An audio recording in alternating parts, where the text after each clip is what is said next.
আসসালামু আলাইকুম রহমতুল্লাহি অবরকাতুহ। সম্মানিত দর্শক, বাংলাদেশের জনজীবন, মানুষের বেঁচে থাকার আকাঙ্ক্ষা, মরে যাওয়ার অধিকার এবং মৃত্যুর পর মানুষের যে স্বাভাবিক দাফন কাফন দাহ বা অন্ত্যেষ্টিক্রিয়া, যে জিনিসগুলো হয়ে আসছে অনাদিকাল থেকে, সাহারার মরুভূমি থেকে শুরু করে আফ্রিকার জঙ্গলে, আমাজনের গহীন অরণ্য থেকে শুরু করে পৃথিবীর অসভ্যতম জনপদ, যেখানে মানুষের মাংস মানুষ খায়, সেখানেও মানুষের জন্ম এবং মৃত্যু, এই দুটো ঘটনা অন্যান্য পশুদের জন্ম এবং মৃত্যুর থেকে আলাদা। মানব শিশু জন্ম নিলে আনন্দের বন্যা বয়ে যায় সমাজে, হোক দরিদ্র কিংবা ধনী। কোনো মানুষ মারা গেলে যে বিষাদময়তা দেখা দেয় সমাজে, রাষ্ট্রে, এটাই মানব সমাজের বন্ধন। কোনো পশু সমাজে অন্য কোনো পশুর মৃত্যু পশু সমাজে কোনো প্রতিক্রিয়া তৈরি করে না। কিন্তু আমরা কখনো কখনো পাশবিকতায় এমন একটা জায়গায় পৌঁছে যাই, আমাদের নিষ্ঠুরতা কখনো কখনো পৃথিবীর সমস্ত নারকীয় যে কর্মকাণ্ড, নরকে যেগুলো হয়, জাহান্নামে যেগুলো হয়, সে সকল কর্ম, অথবা পশুদের রাজ্যে পশুদের মধ্যে যে নির্মমতা, বিশেষ করে হায়না বা অন্য যে সকল হিংস্র প্রাণী রয়েছে, ভাল্লুক, তাদের মধ্যে যে নিষ্ঠুরতা দেখা দেয়, তার চেয়েও বেশি নিষ্ঠুরতা বিভিন্ন সময় মানব দেখিয়েছে। এই মানুষ আমরা। আমাদের মধ্যে রাজা ছিল, যে রাজার নাম ছিল চেঙ্গিস খান। মানুষের মুন্ডু কেটে গেট তৈরি করতেন। আইভান দ্য টেরিবল নামে একজন রাশিয়াতে রাজা ছিলেন, যার নিষ্ঠুরতার সঙ্গে আপনি এই পশু সমাজের যে নিষ্ঠুরতা, যে বিষয়গুলো বললাম, এরকম আপনি তুলনা করতে পারবেন না। তো যখন এরকম শাসন কার্যে বা শাসন ক্ষমতায় নিষ্ঠুর নির্মম স্বৈরাচার লোকজন আসে, তখন মানুষের যে জীবনের স্পন্দন, জন্ম, মৃত্যু এবং বেঁচে থাকার আনন্দ, হাসি কান্না, এই জিনিসগুলোকে বন্ধ করে দেয়া হয়। আর এই কারণেই বাংলাদেশে একজন খুব প্রথিতযশা সাংবাদিক ছিলেন, নাম নির্মল সেন। আপনারা যারা 70-এর দশকে, 80-র দশকে সংবাদপত্র পড়তেন, ওই সময়ের রাজনীতি সম্পর্কে যাদের খোঁজখবর আছে, কিংবা যারা বাংলাদেশের বাম ঘরানার রাজনীতি নিয়ে খোঁজখবর রাখেন, তারা জানেন যে বাংলাদেশে একদা এক সময় নির্মল সেন নামে একজন প্রখ্যাত রাজনীতিবিদ, প্রখ্যাত কলামিস্ট এবং সামাজিক ব্যক্তিত্ব, যাকে বলা হয় সুনাগরিক, দেশপ্রেমিক নাগরিক ছিলেন, যিনি তার একটা বিখ্যাত লেখা স্বাভাবিক মৃত্যুর গ্যারান্টি চাই, সারা বাংলাদেশে তখন এটা নিয়ে ভীষণ আলোচনা হয়েছিল। কিংবা সেই যে বিখ্যাত ভাত দে হারামজাদা, নইলে মানচিত্র খাবো। তো বিভিন্ন সময় যারা ফ্যাসিজমের কথা বলছি, আমরা স্বৈরাচারের কথা বলছি, নাৎসিবাদের কথা বলছি, সেই সময়টিতে অনেক অনেক নির্মম ঘটনা ঘটেছে। সেই নির্মম ঘটনার বিরুদ্ধে মানুষ ক্রমাগতভাবে ফুঁসে উঠেছে, লড়াই করেছে, আন্দোলন করেছে, এবং একটা স্বাভাবিক মৃত্যুর গ্যারান্টির জন্য অথবা দুমুঠো ভাতের জন্য যে লড়াই করেছে, মানুষ জীবন দিয়েছে, বন্দুকের সামনে আবু সাঈদের মতো করে বুক চিতিয়ে দাঁড়িয়েছে, তার বিনিময়ে আমরা এখন কি পাচ্ছি? আমাদের 2024 সনের আগস্ট মাস এবং 2025 সনের আগস্ট মাস, এই এক বছর, এবং তারপরে সেপ্টেম্বর মাস চলে গেল, অক্টোবর মাস চলছে। টোটাল 14 মাস। এই 14 মাসে আমরা কি সাধারণ মৃত্যুর গ্যারান্টি পেয়েছি? নিশ্চয়তা পেয়েছি? কিংবা আমি মারা গেলে আমার পরিবার কান্না করতে পারবে নির্বিবাদে? এরকম কোনো গ্যারান্টি কি এই সমাজ, এই রাষ্ট্র, এই প্রশাসন এখন দিতে পারছে? কিংবা ধরুন আমার নবজাতক সন্তান, তাকে কেন্দ্র করে আমার পরিবার আনন্দ করে উল্লাস করবে, এই গ্যারান্টি কি আছে? যদি জিজ্ঞাসা করেন, অনেকগুলো প্রশ্ন এসে যাবে। এই বাংলায় এমন কিছু ঘটছে যা কখনো আমরা কল্পনা করিনি, কখনো কল্পনা করিনি। আওয়ামী লীগ জমানাতে জামাতের উপর অন্যায় হয়েছে, জামাতের নেতাদেরকে ফাঁসি দেওয়া হয়েছে, তারপর সেই লাশ সুন্দরভাবে দাফন করা হবে। সেই দাফন কর্মে তৎকালীন আওয়ামী লীগের যারা লোকজন তারা বাধা দিয়েছে। সালাউদ্দিন কাদের চৌধুরী, তার কবরের উপর অত্যাচার চালানো হয়েছে। বাংলাদেশের বরেণ্য আলেম দেলোয়ার হোসেন সাঈদী, তার কবরের জিয়ারত করতে গিয়ে কত মানুষ হেনস্থার শিকার হয়েছেন তার কোনো ইয়াত্তা নেই। এগুলো সত্য।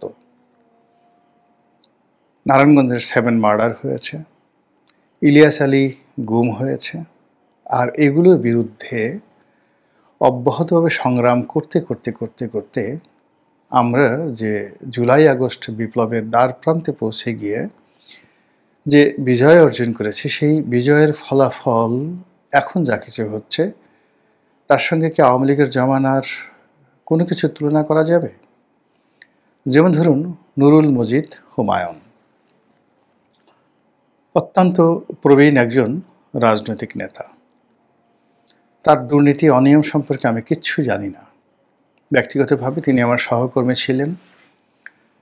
তার এলাকার জনপ্রিয়তা, তার বংশমর্যাদা, তার আভিজাত্য এবং সব মিলিয়ে তার শিক্ষা দীক্ষা, এগুলো যদি আপনি বিচার করেন, বিশ্লেষণ করেন, তিনি জীবদ্দশায় অত্যন্ত সম্মানিত ব্যক্তি ছিলেন। রাজনৈতিক মতবিরোধিতা থাকতে পারে, তারপরে তার অর্থনৈতিক ব্যক্তিগত জীবন নিয়ে আপনার অভিযোগ থাকতে পারে, কিন্তু অ্যাজ এ হোল তার জীবনের শুরু থেকে শেষ অবধি তার পিতা, তার ভাই, তার পরিবার পরিজন সব কিছু মিলিয়ে যদি তাকে বিশ্লেষণ করেন, এ সমাজ জন্ম থেকে একেবারে শেষ দিন পর্যন্ত সমাজের লক্ষ লক্ষ মানুষ তাকে সম্মান জানিয়েছে, আর এদেশের কোটি কোটি মানুষ তাকে চিনতেন।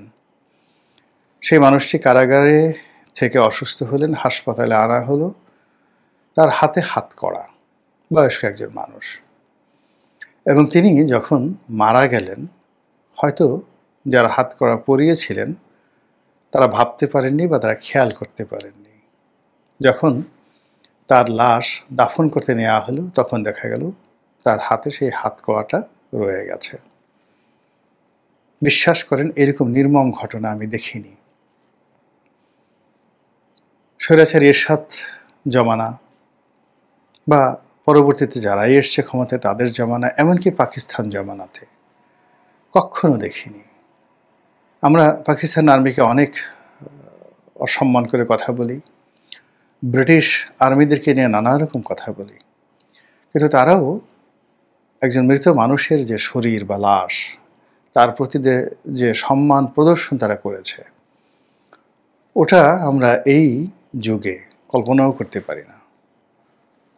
সম্রাট দ্বিতীয় বাহাদুর শাহ যখন পরাজিত হলেন, আপনারা কল্পনা করতে পারবেন না যে একটি সিপাহী বিদ্রোহ 1857 সনে পুরো ব্রিটিশ সাম্রাজ্যকে তছনছ করে দিয়েছিল, এবং ইস্ট ইন্ডিয়া কোম্পানি যারা তখন ভারতবর্ষের রাজা ছিলেন, পুরো ইস্ট ইন্ডিয়া কোম্পানিকে দেউলিয়া করে দিয়েছিল।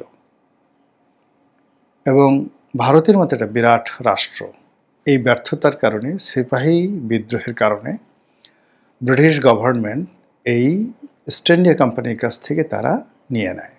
তো বোঝার চেষ্টা করুন যে ইস্ট ইন্ডিয়া কোম্পানির যারা কর্তা ব্যক্তি, তারা এই সিপাহী বিদ্রোহের যারা নায়ক কুশীলব তাদের প্রতি কি পরিমাণ ক্রোধান্বিত হতে পারেন বা থাকতে পারেন। যদি আজকের এই সমাজ হতো তাহলে মব তৈরি করে দিল্লির লাল কেল্লার প্রতিটি ইট খুলে ফেলা হতো এবং যিনি সিপাহ সালার ছিলেন সম্রাট দ্বিতীয় বাহাদুর শাহ, তাকে জীবন্ত পুড়িয়ে তার ছাইকে আবার পোড়ানো হতো এবং তার ভস্য ছাই ভস্য সমস্ত সাগর মহাসাগরে ছিটিয়ে দেওয়া হতো। কিন্তু ঘটনা কি তাই ঘটেছে? অত্যন্ত সম্মান এবং মর্যাদা সহকারে তাকে গ্রেফতার করা হয়েছে। তারপর তাকে সসম্মানে রেঙ্গুনে নির্বাসনে পাঠিয়ে দেওয়া হয়েছে এবং জীবনের শেষ দিন পর্যন্ত তিনি রেঙ্গুনে ছিলেন ব্রিটিশ সরকারের ভাতা পেয়ে। একই অবস্থা অটোমান সম্রাট বা অটোমান খলিফা, তিনি যখন পরাজিত হলেন, ক্ষমতাচ্যুত হলেন, তাকেও এইভাবে সসম্মানে বিদায় করা হয়েছে। আমরা যত কথাই বলি না কেন, আপনারা মহীশূরের সুলতান টিপু সুলতান,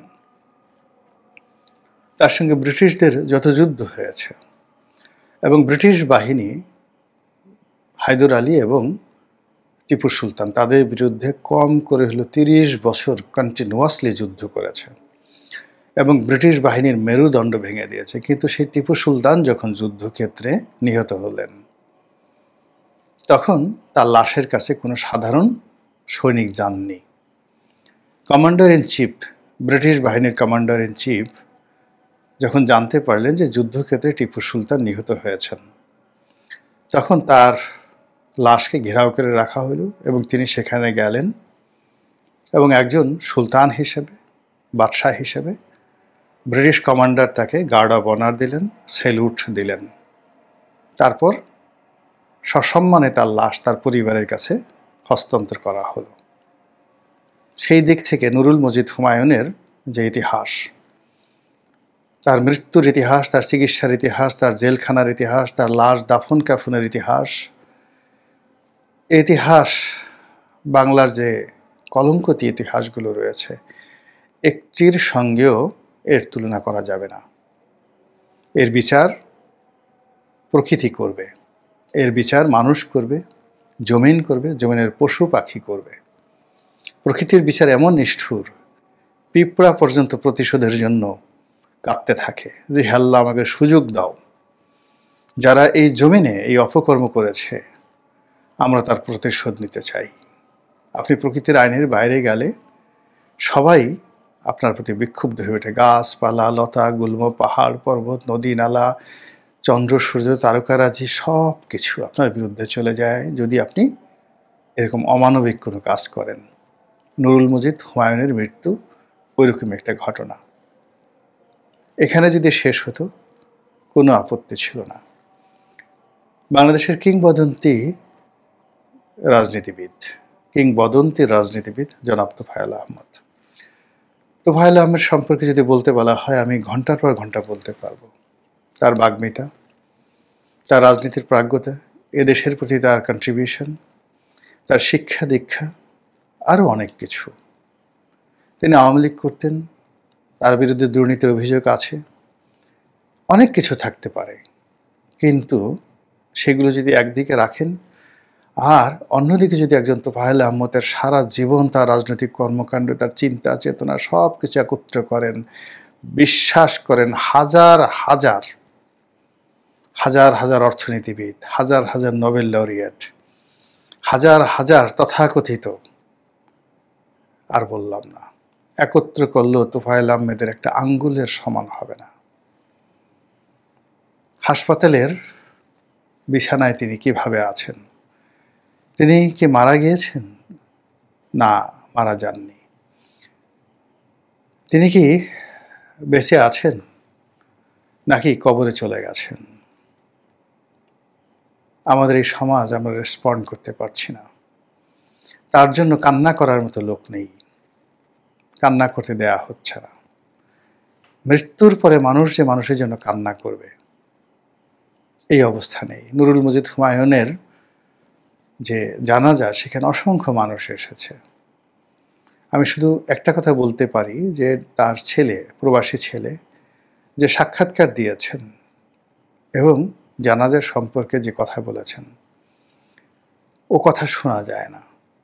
কেউ হয়তো বলতে পারবেন যে হয়তো তিনি মিথ্যা বলেছেন, প্রশ্নই আসে না।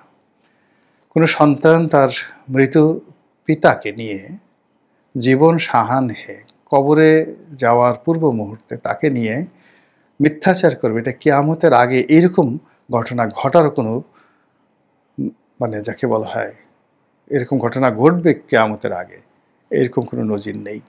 কিয়ামতের আগে অনেক কিছু ঘটবে, কিন্তু এরকম কথা নাই যে কোনো সন্তান তার পিতার মৃত্যু নিয়ে রাজনীতি করবে, এটা হয় না। তেমনি তোফায়েল আহমেদের লাশ কোথায় দাফন হবে, জানাজা কিভাবে হবে, জানাজা কি ঘরের মধ্যে হবে না উন্মুক্ত ময়দানে হবে? জানাজাতে তিনি সারা জীবনের যে রাজনীতি যাদের জন্য করেছেন, যে পার্লামেন্টের প্রতিটি ইট বালু সিমেন্টের সঙ্গে তোফায়েল আহমেদের সম্পর্ক, সেই পার্লামেন্ট হাউসে তার জানাজা হবে? তার জন্য কি একটি গার্ড অফ অনার হবে মুক্তিযোদ্ধা হিসাবে? তার লাশে কি জাতীয় পতাকা আচ্ছাদিত হবে? তিনি কি ভোলাতে যেতে পারবেন? ভোলাতে সাধারণ মানুষ তার শেষ কৃত্যে অংশগ্রহণ করতে পারবে? তার জন্য কাঁদতে পারবে? তার জন্য কথা বলতে পারবে? তার আত্মীয় স্বজন কি সেখানে আসতে পারবে? আমি কিচ্ছু জানি না। অবস্থার দৃষ্টি মনে হচ্ছে হয়তো হবে না। এখন চিন্তা করুন, এই যে দুটো ঘটনা বললাম, দুজনই আওয়ামী লীগের নেতা। বাংলাদেশে একসময় হয়তো অনেক কিছুই পরিবর্তন হবে, নতুন সূর্য আসবে, নতুন সমাজ আসবে, নতুন শাসক আসবে, আমরা থাকবো না, আমাদের পরবর্তী প্রজন্ম আসবে। কিন্তু এই যে